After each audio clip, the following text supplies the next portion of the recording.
Hello friends, good morning. और आज की जो क्लास है, आपको पता है कि पिछले 3-4 दिन से मैं आपको टेंस पढ़ा रही थी। थ्योरी क्लास हमने देखी है और आज अब मैं आपको यहाँ पे उसका एक छोटा सा रिवीजन कराने वाली हूँ। यानी आज हम क्वेश्चन देखने वाले, मॉक टेस्ट है। क्योंकि आप थ्योरी कितनी भी पढ़ लीजिए, आपको पता होना चाहिए कि एग्जाम में कैसे कैसे क्वेश्चन आ सकते हैं और क्या आप उन क्वेश्चंस को सॉल्व करने के लिए रेडी हैं, ये देखना बहुत ज़रूरी है। तो ये इसका पहला पार्ट है टेंस के मॉक टेस्ट का, क्योंकि बहुत टाइप के क्वेश्चन टेंस से आते हैं, जिसमें से कुछ टाइप के क्वेश्चन आज मैं आपको करा रही हूँ। सबसे लास्ट वाला जो क्वेश्चन है वो सबसे ज़्यादा चैलेंजिंग है, वो आपके लिए एक चैलेंज रहेगा। अगर आप वो कर लेते हैं तो बिल्कुल आप कॉम्पिटेटिव एग्जाम के लिए रेडी हैं उसके क्वेश्चंस को समझने के लिए। खैर चलिए स्टार्ट करेंगे सेशन। ज़्यादा क्वेश्चन नहीं है, लेकिन जो भी है एक्सप्लेनेशन के साथ होंगे। सो बेसिकली एक ये सिंपल सा क्वेश्चन आता है, fill in the blank with progressive tense of the verb from the given option. तो यहाँ पे सीधे सीधे टेंस का नाम बता दिया है। ये बिल्कुल सिंपल वाला फॉर्म है क्वेश्चन का। और यहाँ पे आपको बता दिया कि प्रोग्रेसिव टेंस यानी कॉन्टिन्यूस टेंस का फॉर्म आपको यहाँ पे फिल करना है। Real estate prices blank steadily, rising, will be rising, are rising, is rising. तो अब यहाँ पे are rising, rising, is rising, everything is like, देखने में यही सब में आईएनजी लगा हुआ है। तो यहाँ पे अब हमें ये भी नहीं पता है कि प्रेजेंट का कॉन्टिन्यूस चाहिए कि पास्ट का चाहिए, किसका चाहिए, ये भी नहीं पता है। अब आपको अपनी कॉमन सेंस लगानी है। तो जो मैंने स्ट्रक्चर पढ़ाया है उस पर जाइए और फटाफट से इसको सॉल्व करिए। तो बिल्कुल यहाँ पे ऑप्शन नंबर सी हो जाता है, क्योंकि पहली बात तो ये प्रेजेंट कॉन्टिन्यूस टेंस है कि रियल एस्टेट के प्राइस जो हैं वो बढ़ते जा रहे हैं ना लगातार। अब यहाँ पे प्राइसेस की बात हुई है कि कीमतें, है ना, रियल एस्टेट की कीमतें। तो यहाँ पे आपको आर लगाना है, जो कि हेल्पिंग वर्ब होती है प्रेजेंट कॉन्टिन्यूस टेंस की, और उसके बाद वर्ब की फॉर्म के साथ आईएनजी ऐड करना है। तो बस यही वाला ऑप्शन आपका यहाँ पे बिल्कुल सही आता है। मैं हमेशा कहती थी ना थ्योरी पढ़ाते हुए कि आपकी स्ट्रक्चर यानी फॉर्मूला से मत भटकिए, तो गलती कभी नहीं होगी। Identify the tense in the following sentence. अब एक इस तरह का क्वेश्चन आता है एग्जाम में कि एक सेंटेंस दे देगा और बोलेगा कि कौन सा टेंस है। The doctor had been working alone. तो जैसा कि मैंने आपको आइडेंटिटी पढ़ाई थी कि आप कोई भी टेंस कैसे पहचानते हैं, सिर्फ और सिर्फ उसकी हेल्पिंग वर्ब की, क्योंकि आपके जो 12 टेंस हैं, 12 टेंस की 12 हेल्पिंग वर्ब, मतलब कि सबकी अलग अलग हेल्पिंग वर्ब होती हैं।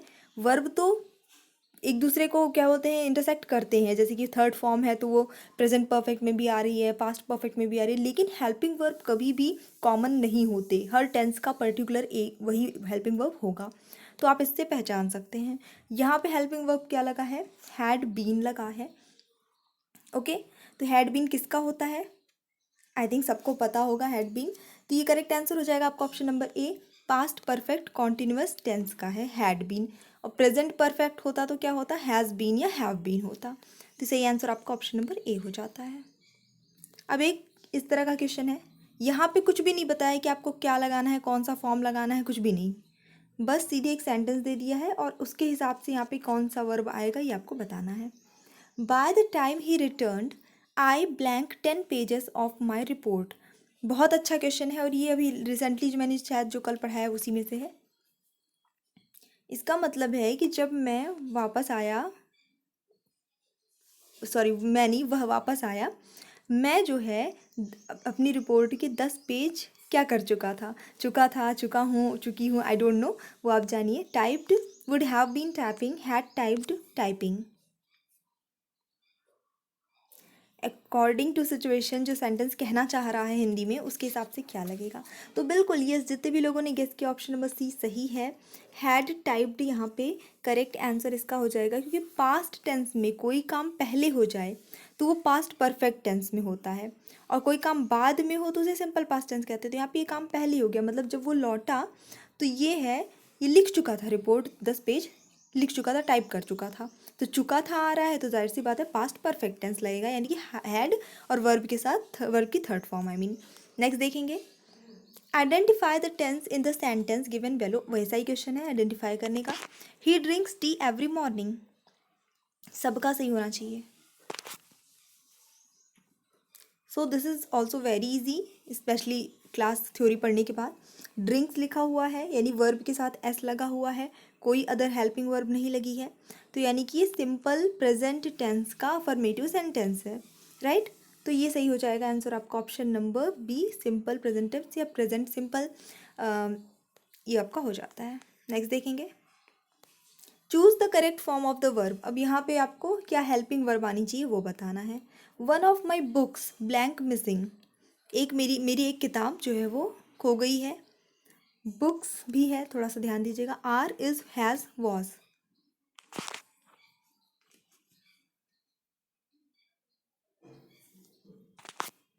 ये अच्छा प्रश्न है और आई थिंक ये पढ़ाई हुई चीज़ें हैं।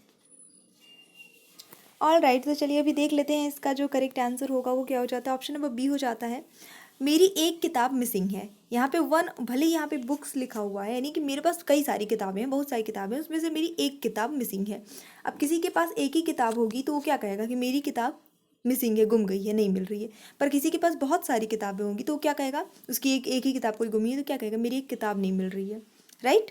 तो यहाँ पे जब वन ऑफ माई करके लिखा हो तो भले ही ये प्लूरल में रहेगा, लेकिन हम उसके लिए हेल्पिंग वर्ब हमेशा सिंगुलर नंबर का ही यूज़ करेंगे। नेक्स्ट देखेंगे, which tense to the following sentence belongs to.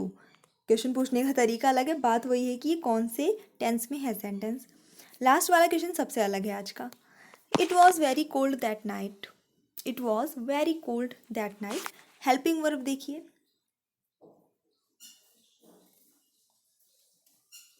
तो बिल्कुल वॉज लगा हुआ है, यानी कि उस रात जो है वो क्या थी, बहुत ज़्यादा ठंड थी, है ना। तो थी, था, थे, थी ऐसा आ रहा है लास्ट में, तो यानी कि सिंपल पास्ट टेंस है, तो ये करेक्ट आंसर हो जाता है। कंफ्यूज्ड, क्योंकि वॉज तो जो है आपका कॉन्टिन्यूस टेंस का, पास्ट कॉन्टिन्यूस टेंस का हेल्पिंग वर्ब है। लेकिन अगेन मैंने इसीलिए हिंदी में भी आइडेंटिटी आपको पढ़ाई, इंग्लिश में भी पढ़ाई है। उस रात बहुत ठंड थी रही थी या कुछ हो रहा था ऐसा नहीं। इसीलिए हिंदी में भी आइडेंटिटी पढ़ना इंपॉर्टेंट है और इंग्लिश में भी है, और मैंने आपको दोनों में इसीलिए पढ़ाया है ताकि आप ये चीज़ें कर सकें। एग्ज़ाम में ऐसे ही क्वेश्चन पूछे जाते हैं जहाँ कन्फ्यूज़न होने की संभावना अधिक हो, तो उसके लिए आपको रेडी होना है। हर चीज़ को एक बार ट्रांसलेट करके उसका सेंस क्या निकल रहा है देखकर फिर ही सॉल्व करना है। Fill in the blank with the suitable form of verb, यहाँ पे भी सुटेबल फॉर्म लगानी हेल्पिंग वर्ब की। ईदर मुन्नी और Chunni blank lost her pen. कहना ये चाह रहा है कि या तो मुन्नी या तो चुन्नी किसी ने की पेन जो है वो खो गई है, किसी ने अपनी पेन गुमा दी है। Has, have, had, will have.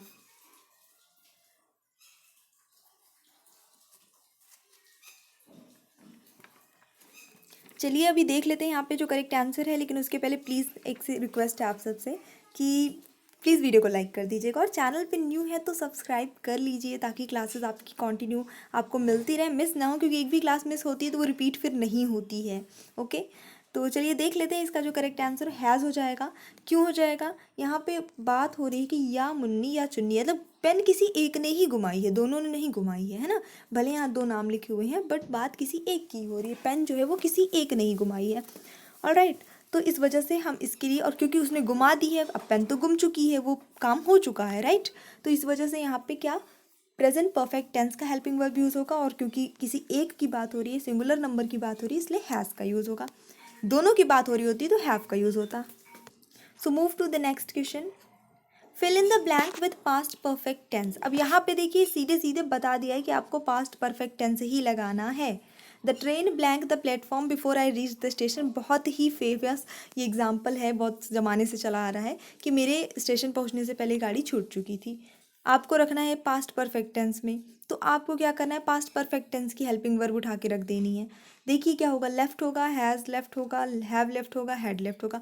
थोड़ा यहाँ पे कंफ्यूज कर भी आप हो सकते हैं, पर मत होइए, सीधे सीधे आप स्ट्रक्चर पे जाइए जो मैंने पढ़ाया है और ध्यान करिए, उसे सॉल्व करिए।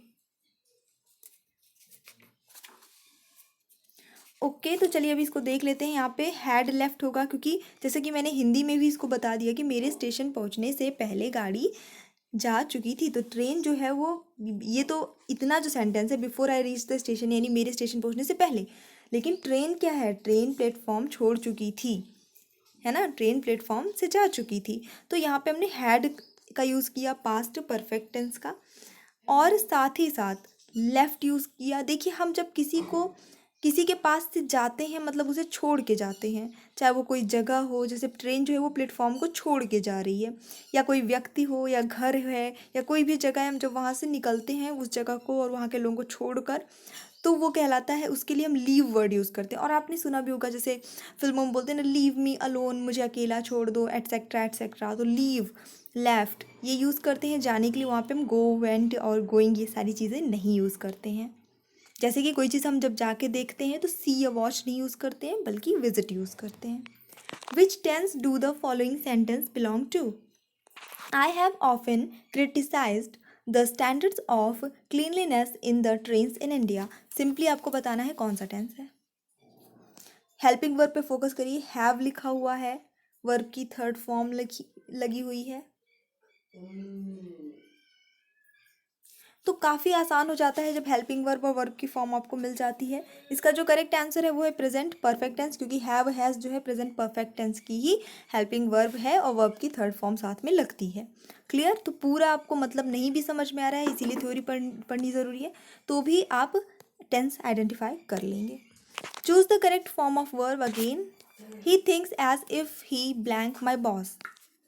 Is, was, were, has. अब यहाँ थोड़ा चैलेंजिंग है क्योंकि यहाँ पे कुछ भी आ सकता है। एक सेंटेंस दो पार्ट में डिवाइडेड है। ही थिंक्स एक अलग हिस्सा है जिसमें कि वो मैं सोचता हूँ, मतलब वह सोचता है। अब बाकी का जो हिस्सा है वो अलग है। इसमें क्या आएगा ये आपको बताना है कि इज लगेगा, वॉज लगेगा, वर या has.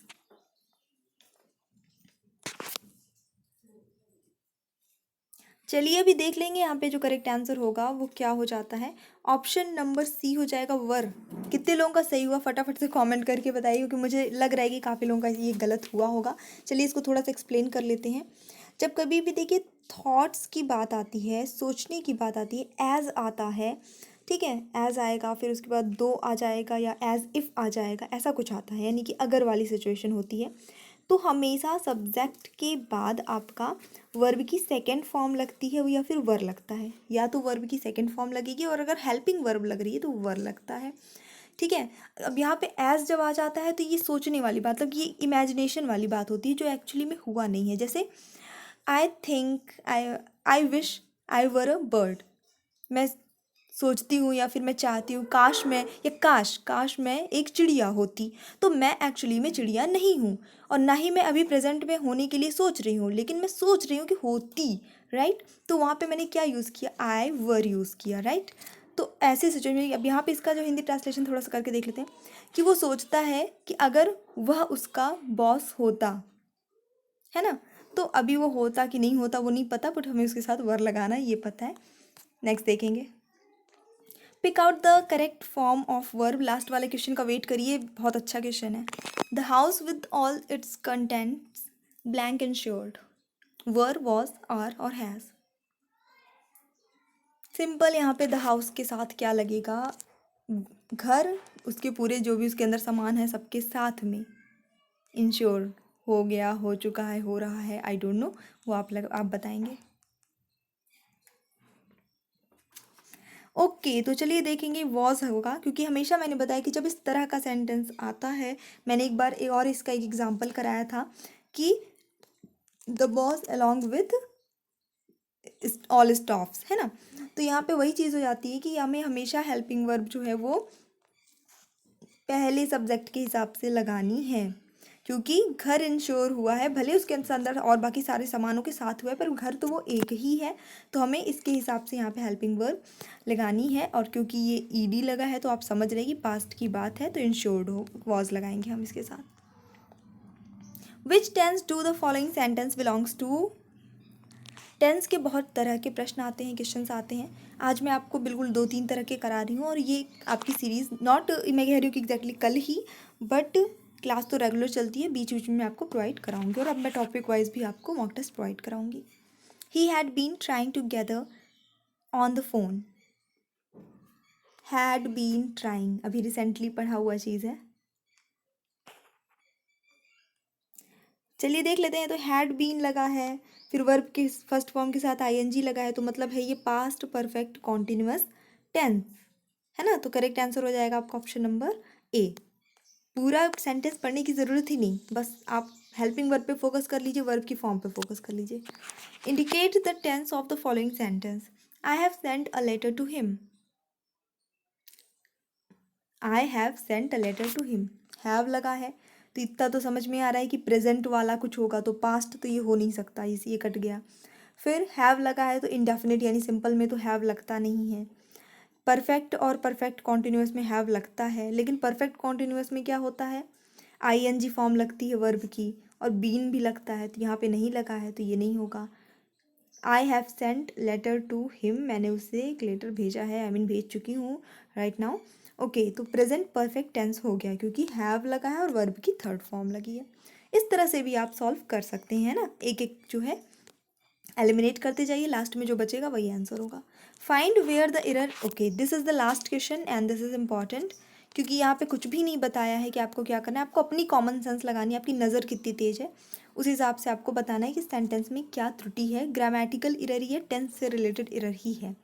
I am reaching school in time every day, I am reaching school in time every day.